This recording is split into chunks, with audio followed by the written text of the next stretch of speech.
क्या भारतीय टीम के स्टार खिलाड़ी फिट ना होने पर इंजेक्शन लगवाकर अपने आप को मैच फिट करवाते हैं और इसमें एनसीए उनका साथ देता है? क्या संजू सैमसन को पॉलिटिक्स के तहत बाहर निकाला गया? क्या विराट कोहली कप्तानी इसलिए छीनी गई क्योंकि सौरव गांगुली को वो पसंद नहीं थे? क्या विराट कोहली खुद को भारतीय क्रिकेट बोर्ड से बड़ा समझने लगे थे, क्रिकेट से बड़ा समझने लगे थे और सीधे बीसीसीआई से पंगे ले रहे थे? क्या रोहित शर्मा और विराट कोहली की जो कहानी थी वो बीसीसीआई के द्वारा बनाई गई थी? क्या बीसीसीआई में चमचागिरी करके, फोन कॉल करके, घर जाकर, रिश्ते अच्छे रखकर सिलेक्शन होता है? क्या सिलेक्टर्स अपनी मनमर्जी से खिलाड़ियों के साथ खेलते हैं? पसंद है तो रखा, नहीं तो बाहर निकाल दिया। बहुत सारे खुलासे हैं। क्या जसप्रीत बुमराह फिट नहीं थे और अनफिट होकर उन्हें ले जाया गया, झूठ बोला गया? चेतन शर्मा जो कि भारत के चीफ सेलेक्टर हैं, उनको लेकर एक स्टिंग ऑपरेशन में बहुत सारी बातें आई और ये ऐसी बातें हैं जिनको लेकर आईसीसी से बीसीसीआई तक अब हड़कंप मचने वाला है।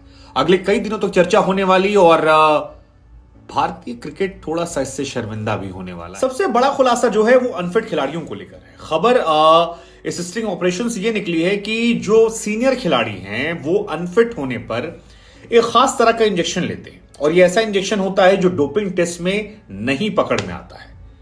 80-85% अगर ये फिट होते हैं तो इन्हें डर होता है कि अगर इनकी जगह कोई और खिलाड़ी आया तो फिर या तो इनका करियर खत्म हो जाएगा या 2 साल के लिए कम से कम बाहर हो जाएंगे।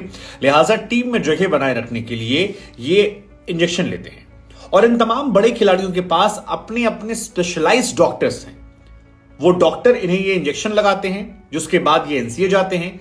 वहां पर भी कुछ बड़े खिलाड़ी जो हैं वो जब कंप्लीटली फिट नहीं होते हैं तो उन्हें सर्टिफिकेट मिल जाता है, क्लियरेंस मिल जाता है और उसके बाद चयनकर्ताओं पर दबाव बनता है कि ये खिलाड़ी फिट है, इसे आप सेलेक्ट कर रहे हैं। मैं किसी खिलाड़ी का नाम नहीं लूंगा, लेकिन बीच में कई खिलाड़ी ऐसे थे जो दौरों पर गए और वहां जाकर पता लगा कि वो 100% फिट नहीं है, उनकी फिटनेस जो है अच्छी नहीं है।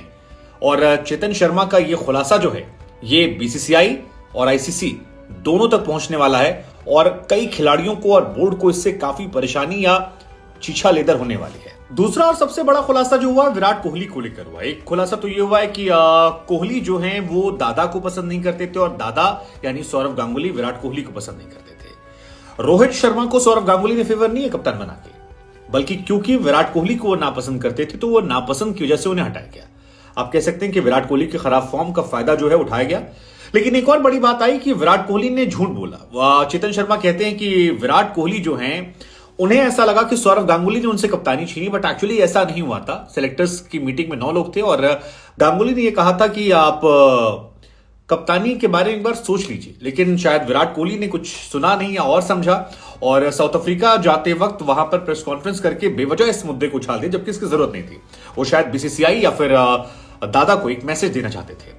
साथ ही रोहित के अलावा विराट के बारे में कहा कि कई बार खिलाड़ी जब बहुत बड़ा हो जाता है तो उसे लगता है कि शायद उससे बड़ा कोई नहीं है और उसे लगता है कि वो हट जाएगा तो भारतीय क्रिकेट टीम हट जाएगी। ऐसा नहीं होता है, कोई क्रिकेट से बड़ा नहीं है, आप बोर्ड से बड़े नहीं हैं। हम हैं जो डिसाइड करते हैं प्रेजेंट, हम हैं जो डिसाइड करते हैं फ्यूचर, और यही वजह हुई रोहित शर्मा को फायदा मिला। हालांकि इस पूरे विवाद में एक बात यह भी स्पष्ट हो गई कि रोहित शर्मा को जिस तरह से टारगेट किया गया था विराट कोहली के केस में, वैसा नहीं था। रोहित शर्मा कहीं से भी जिक्र नहीं, उन्होंने कहा कि रोहित और विराट जो हैं वो अच्छे दोस्त हैं, दोनों एक दूसरे का सपोर्ट करते हैं, उन दोनों के बीच में उतने बड़े इश्यूज नहीं है जितना मीडिया में निकल कर आता है और ये बहुत बड़ा खुलासा है। तीसरी बड़ी बात जसप्रीत बुमराह को लेकर थी कि जसप्रीत बुमराह जो हैं वो बिल्कुल फिट नहीं थे। ऑस्ट्रेलिया में जो T20 वर्ल्ड कप हो रहा था, अगर उन्हें एक मैच खिला दिया जाता तो वो साल भर खड़े होने की हालत में ना होते। अब फिर पहला आरोप याद आता है कि कुछ बड़े खिलाड़ी जो हैं वो सर्टिफिकेट ले लेते हैं,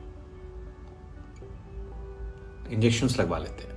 क्या ये आरोप बुमराह पर था, हार्दिक पर था, किस पर था पता नहीं, लेकिन ये आरोप बहुत गंभीर है। वैसे बुमराह को लेकर क्लियर हो गया कि ऑस्ट्रेलिया के खिलाफ टेस्ट सीरीज से वो बाहर हैं और वनडे सीरीज से भी बाहर होंगे। अब संभवतः वो आईपीएल से ही वापसी करेंगे। आईपीएल, मुंबई इंडियंस, वहीं से उनकी वापसी होगी। हार्दिक पांड्या की बड़ी तारीफें की गई है। कहा गया कि हार्दिक बड़े शानदार इंसान हैं, अच्छे इंसान हैं, वो मेरे घर आते हैं। इसी सोफे पर हार्दिक उस दिन सो गया था। हार्दिक से मेरी बात होती है, लंबी लंबी बातें होती हैं। उमेश मेरे घर आता है, दीपक चहर मेरे घर आता है। रोहित शर्मा के बारे में कहा कि रोहित भी मुझसे आधे आधे घंटे फोन पर बात करते हैं।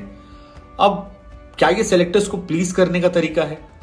क्या टीम में इतना डर, इतना खौफ पैदा कर दिया गया कि जो सेलेक्टर से रिश्ता रखेगा वो सरवाइव करेगा, जो सेलेक्टर से रिश्ता नहीं रखेगा वो सरवाइव नहीं करेगा? क्या सेलेक्टर इतना बड़ा हो गया है? और बीसीसीआई में क्या कैप्टन की, कोच की या बोर्ड जो है उसकी हैसियत नहीं है? सेलेक्टर्स को प्लीज करके आप टीम में जगह बनाते हैं। मतलब चेतन शर्मा ने जो कहा उसके बाद ये चर्चाएं तो शुरू होंगी और ये चर्चा बनती भी। पांचवी बड़ी बात यह कि जो किसी बड़े खिलाड़ी को हटाना होता है तो उसे ब्रेक दे देते हैं। विराट कोहली को हटाया गया था, रोहित को हटाया गया था, कई खिलाड़ियों को हटाया गया था, आपको याद होगा। ये कहा गया बड़े खिलाड़ियों को ब्रेक देना होता है तो नए खिलाड़ियों को मौका देने के नाम पर पुराने खिलाड़ी को हम रेस्ट कर देते हैं। हालांकि टीम इंडिया में कोई भी खिलाड़ी रेस्ट लेना नहीं चाहता, क्योंकि वो जानता है कि एक बार रेस्ट लेने गए तो फिर आपके साल 2 साल चले गए या करियर चला गया, बहुत मुश्किल से वापसी होती है। लिहाजा जिसे हटाना होता है उसे रेस्ट का नाम देकर हटा दिया जाता है। पॉलिटिक्स इतनी बड़ी टीम इंडिया में। खुलासा जो है वो संजू सैमसन को लेकर भी हुआ और ईशान किशन, तमाम लोगों का जिक्र हुआ। कहा कि देखिए जैसे ऋषभ पंत चोटिल हो गया, उसके बाद हम ईशान को लेकर आए, ईशान अब आया है तो 3-4 खिलाड़ियों को डुबा कर ले जाएगा। उन्होंने कहा केएल राहुल कीपिंग करता है, ईशान किशन ने रन बनाया तो उसे खिलाना था, अब संजू सैमसन को हमने बाहर बिठा दिया, बाहर बिठा दे तो उसके फैंस जो है हमें गाली देंगे। इसीलिए चोटिल खिलाड़ी जो है वो भी खेलना चाहता है, क्योंकि उसे पता है बाहर जाने के बाद फिर एंट्री नहीं होती है और एक एक पोजीशन के लिए इतने सारे लोग हैं। तो जो ये दवा लगाने वाली बात आ रही है इसकी वजह से आ रही है। वो रिक्वेस्ट करते हैं कि सर हम 85% फिट हैं, फिर भी हमें प्लीज खेलें दो। अब सवाल ये, क्या ये एथिकल है? क्या ये सही है? क्या ये क्रिकेट के साथ खिलवाड़ नहीं है?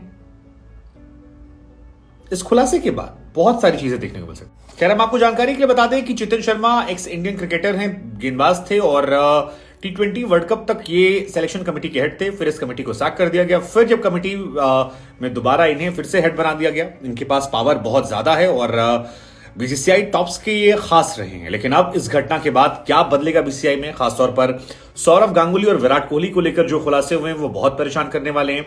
जसप्रीत बुमराह की इंजरी को लेकर और वो इंजेक्शंस को लेकर जो खुलासे हुए हैं वो बहुत ज्यादा शॉकिंग है। ऐसे में क्या बीसीसीआई की साख गिरेगी? क्या आईसीसी कोई बड़ा एक्शन बीसीसीआई पर ले सकता है? क्या इसका असर दूसरे टेस्ट मैच में देखने को मिलेगा? क्या खिलाड़ियों के मोराल पर इसका असर पड़ेगा? बहुत सारे सवाल है। और क्या इंटरनेशनल क्रिकेट में भारत की थोड़ी सी इनकेस होगी? क्या चेतन शर्मा को इसके बाद सैक किया जाना चाहिए? क्या रोहित और विराट के बीच में बीसीसीआई और मीडिया ने एक माहौल बनाया था जो एग्जिस्ट नहीं करता था? क्या विराट कोहली जैसे खिलाड़ी के साथ गलत ट्रीटमेंट हुआ या विराट कोहली ने झूठ बोला? बहुत सारी चीजें हैं जो अब निकलकर सामने आएंगी और इसके अपडेट्स जो होंगे उन पर हमारी नजर लगातार बनी रहेगी। लेकिन फिलहाल इस पूरे घटनाक्रम पर आपका क्या सोचना है? और खासतौर पर इंजेक्शन वाली बात, विराट वाली बात, रोहित वाली बात या फिर दादा के साथ जो जिक्र निकल कर आया, और अगर ये इंजेक्शन वाली बात जिसको चेतन शर्मा कह रहे हैं कि ऐसी खबर है, सबूत नहीं है, ये सच निकलती है और वो फोन पर आधे घंटे बात करना या उनके घर बैठे रहना, तो क्या इंडियन फैंस के लिए बड़ी डिसअपॉइंटमेंट है? ये बंदा सैक होना चाहिए चेतन शर्मा?